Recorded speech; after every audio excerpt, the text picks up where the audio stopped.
फरवरी में निफ्टी 50 का जो इंडेक्स है वो इस जगह पे था और अचानक से इसमें गिरावट होनी शुरू हो गई और मार्च का महीना आते आते पूरा निफ्टी यहां तक गिर के आ गया। चारों तरफ पूरा हल्ला मचा हुआ है कि ये मार्केट क्रैश हो रहा है, मार्केट क्रैश हो गया। और जो रिटेल ट्रेडर है इसमें बहुत ज्यादा पैनिक कर रहे हैं।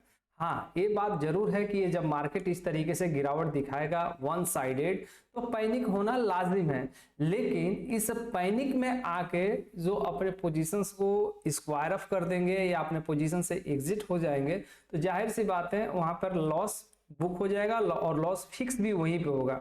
लेकिन अगर कोई ट्रेडर यहाँ पर पहले से बैठा हुआ है और अभी यहाँ पर मार्केट आगे खड़ा है और इस जगह पे एग्जिट प्लान कर रहा है तो मेरे हिसाब से वो सही नहीं होगा, क्योंकि अगर निकलना था तो थोड़ा पहले निकलना था, चलो समझ में आता है, लेकिन अभी मार्केट तो बहुत नीचे आ गया। लेकिन फिर भी कंफ्यूजन ये है कि इस स्थिति में हम लोगों को एक्चुअली करना क्या चाहिए, क्या इस मार्केट में बने रहें और या इस मार्केट से एग्जिट हो जाए। तो इसी चीज को थोड़ा सा डीप में एनालाइज करके आपको समझाऊंगा कि वाकई यह मार्केट का क्रैश है या मार्केट का करेक्शन है। पहले भी आप देखोगे तो मार्केट यहां से लेके यहां तक रिकवरी दिखाया था, लेकिन उसके बाद से फरवरी मंथ शुरू हुआ और अभी मार्च तक ये मार्केट यहाँ पर गिरते हुए सीधे नीचे आ रहा है। तो इसे करेक्शन नहीं बोल सकते। रीजन इसके पीछे है जो ईरान, इजराइल और यूएस का जो कॉन्फ्लिक्ट चल रहा है, जो कि पूरी दुनिया को पता है, हर ट्रेडर को भी पता होगा कि ये कॉन्फ्लिक्ट चल रहा है, जिसके वजह से जो क्रूड ऑयल के प्राइस है वो बढ़ते हुए दिखाई दे रहे हैं। अब यह क्रूड ऑयल का चार्ट है, पहले $60 पे काम कर रहा था इस जगह पे और अचानक से इसमें स्पाइक आई और $112 पे क्रूड ऑयल का प्राइस चला गया और अभी करंट में $94 पे काम करता हुआ दिखाई दे रहा है। मतलब यदि क्रूड ऑयल का प्राइस बढ़ता है तो महंगाई दर बढ़ जाएगी, जिसके वजह से हर एक सेक्टर को बहुत बड़े लॉस का सामना करना पड़ेगा। कुछ एक आध सेक्टर ऐसे हैं जिनको इसमें फायदा भी हो सकता है, लेकिन क्रूड ऑयल का जब प्राइस बढ़ेगा तो ज्यादातर सेक्टर जो हैं वो फॉल होने लगेंगे।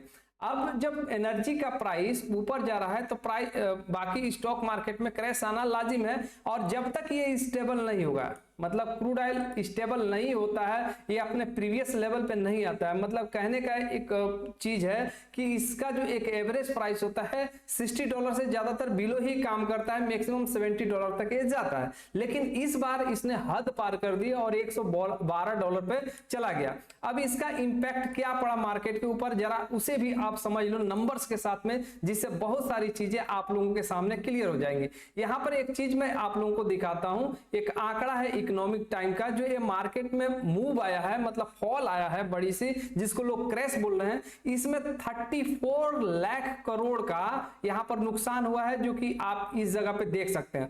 34 लाख करोड़ का नुकसान इस गिरावट के वजह से हुआ है, जो कि एक मासिव लॉस है। मतलब जो भी इन्वेस्टर्स हैं उनके 34 लाख करोड़ वाइप आउट हो चुके हैं। अब इसकी तुलना आप 2008 की गिरावट से करोगे, 2020 यानी कोविड की गिरावट से करोगे, तो देखो क्या नंबर्स निकल के आते हैं, वो काफी चौंकाने वाले हैं। अब देखो मैं कुछ आंकड़े दिखाता हूं। 2008 में जब मार्केट क्रैश हुआ था तो क्या हुआ था, 2020 में क्रैश हुआ था मार्केट तो क्या हुआ था, और 2026 के क्रैश में अभी मार्केट क्या कर रहा है, सब कुछ इस आंकड़े के जरिए आपको समझ में आ जाएगा।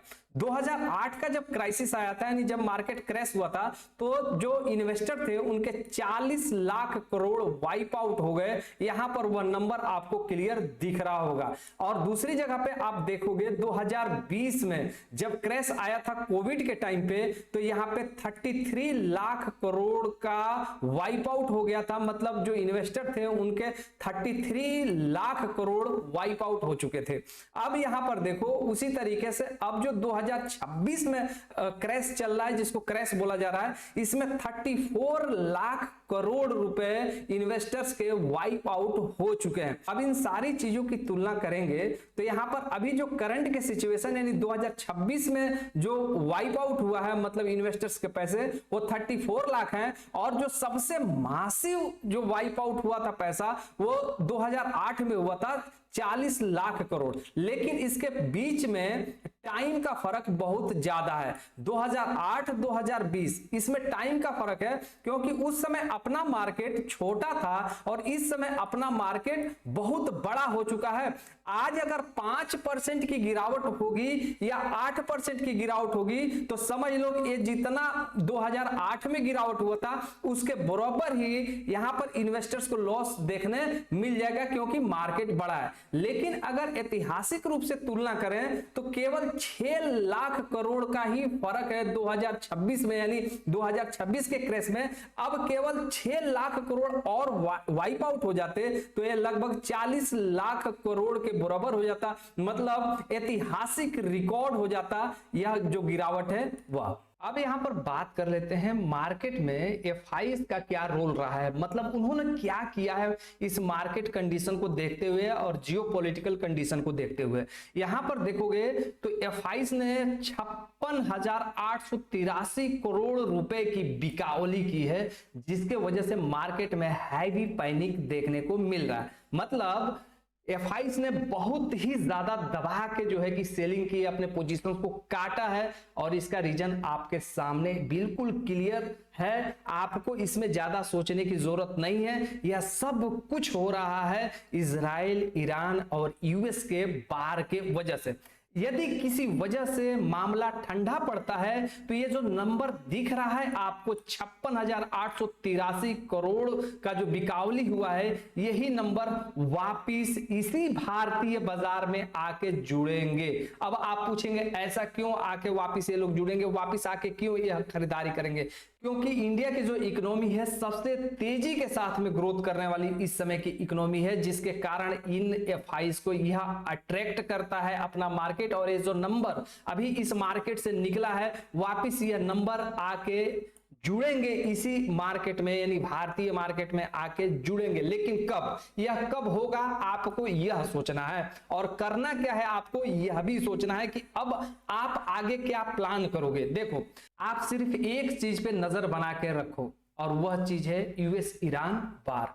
किसी वजह से यह मामला थोड़ा भी ठंडा पड़ता है और ऐसा लगता है कि इसमें कुछ सुलह हो सकती है इजराइल, ईरान, यूएस के बीच में कुछ ऐसा हो सकता है कि भाई चलो अब वार रुकने वाली है, वार रुक जाएगा तो अपना ये जो मार्केट अभी पूरी तरीके से गिरावट की दिशा में चल रहा है, यही मार्केट बहुत तेजी के साथ में उछलता हुआ भी दिखाई देगा। इसके पीछे क्या रीजन है? रीजन ये है, आप देख सकते हो 2008 का जो क्राइसिस आया था जिसमें कि मार्केट पूरी तरीके से फॉल हो चुका था, टूट चुका था, वैसी कंडीशन में भी मार्केट ने बहुत तेजी के साथ में रिकवरी दिखाया था और मार्केट ने पूरा मतलब जितना गिरावट दिखाया था उसका डबल जो है कि उसने ग्रोथ भी दिखाया। तो यही चीज मैं आपको समझाना चाहता हूं कि इस समय यदि आपको जल्दी है कि मैं नहीं, मुझे निवेश करना ही, आपके पास पैसे एक्सेस पड़े हैं, तो आपके लिए दो ही विकल्प हैं। पहला विकल्प है कि आप गोल्ड में इन्वेस्ट कर लो जो कि सेफ हेवन एक इन्वेस्टमेंट मानी जाती है। दूसरा चीज है आप सरकारी बॉन्ड्स में आप इन्वेस्ट कर सकते हो या जो भी कॉर्पोरेट्स के बॉन्ड्स हैं उनमें आप इन्वेस्ट कर सकते हो, वो सेफ माना जाएगा। लेकिन यही आप डायरेक्ट स्टॉक्स में इन्वेस्ट करना चाहते हो इस क्राइसिस में, ये जो मार्केट अभी क्रैश हो रहा है, तो ऐसी कंडीशन में आपको वेट एंड वॉच में रहना पड़ेगा। और जैसे अभी थोड़े देर पहले मैंने बताया कि ये जो वार चल रहा है इसमें कुछ सुलह होनी चाहिए। यदि सुलह हो जाती है, मामला ठंडा पड़ता है, तो यह जो आपको निकलते हुए लोग दिखाई दे रहे हैं यही लोग वापिस इस मार्केट में आएंगे।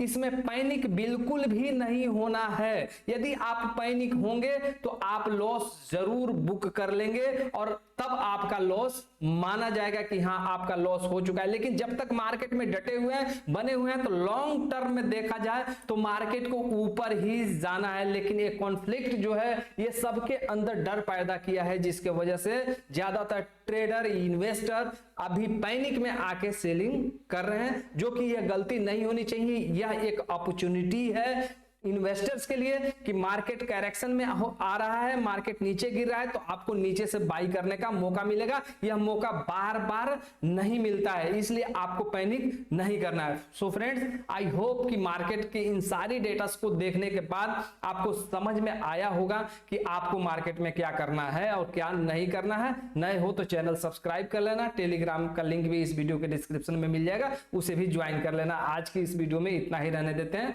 मिलते हैं किसी अगले एजुकेशनल वीडियो में। तब तक के लिए यह वीडियो देखने के लिए आप लोग का बहुत बहुत धन्यवाद। यह वीडियो सिर्फ एजुकेशनल पर्पज के लिए है। मैं यहाँ जो भी स्ट्रेटजी और एनालिसिस शेयर कर रहा हूँ वो केवल लर्निंग के लिए है। मैं कोई भी यहाँ पर बाई एंड सेल का रिकमेंडेशन नहीं दे रहा हूँ। ट्रेडिंग मार्केट में रिस्क होता है, तो अपने फाइनेंशियल एडवाइजर से सलाह लेकर ही कोई भी डिसीजन ले।